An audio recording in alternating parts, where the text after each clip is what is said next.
शीतल ने खोली राज। एक छोटा से गांव में शीतल नाम का एक साधारण सी लड़की रहती थी। शीतल का पिता रामलाला गांव का मशहूर किसान था। उसके पास हरी भरी खेतियां थी, लेकिन एक दिन सब कुछ बदल गया। रामलाला की मौत हो गई। डॉक्टरों ने कहा दिल का दौरा पड़ा, लेकिन शीतल को शक था उसके पिता हमेशा स्वस्थ रहते थे। गांव में लोग कहते रामलाला की मौत प्राकृतिक थी, लेकिन शीतल ने देखा था कि उसके चाचा हरिया जी रामलाला के छोटे भाई था। उसके पिता की संपत्ति पर नजर रखे हुए था।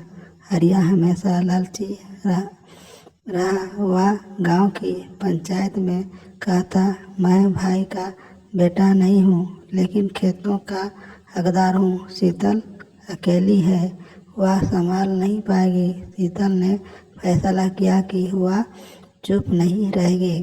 वह रात दिन सोचती। एक शाम जब गांव वाले मंदिर में पूजा कर रहे थे, शीतल अपने घर के पुराने लकड़ी के संदूक में गई। वह उसके पिता का डायरी मिली।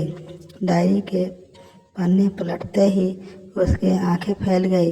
पिता ने लिखा था, हरिया ने मुझे जहर देने की धमकी दी है। वह मेरी जमीन हथियाना चाहता है। मैं सबूत के तौर पर उसकी चिट्ठी रख ली है। शीतल का दिल धक धक करने लगा। चिट्ठी में हरिया ने साफ लिखा था, भैया अगर जमीन मेरे नाम न की तो समझ लेना। शीतल ने सोचा अब राज खोलना ही पड़ेगा, लेकिन डर भी लग रहा था।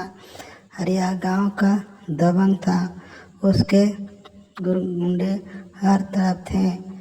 अगले दिन पंचायती हुई। हरिया मुस्कुराते हुए बोला, शीतल तू बच्ची है, खेत मुझे दे, मैं तेरे देखभाल करूँगा।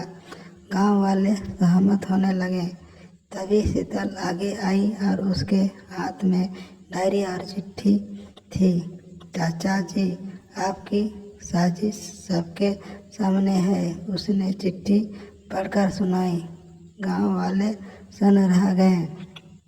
हरिया का चेहरा सफ़ेद पड़ गया। झूठ बोल रहे हो, ये वह चिल्लाया। लेकिन शीतल ने कहा, पिताजी ने थाने में भी रिपोर्ट लिखाई थी, कल इंस्पेक्टर आएंगे। हरिया भागने की कोशिश की, लेकिन गुंडों ने ही उसे पकड़ लिया। पंचायत ने फैसला सुनाया, हरिया को गांव से निकाल दिया जाए। शीतल ने खेत संभाले। वह पढ़ाई करने लगी और गांव की लड़कियों को भी हौसला देती।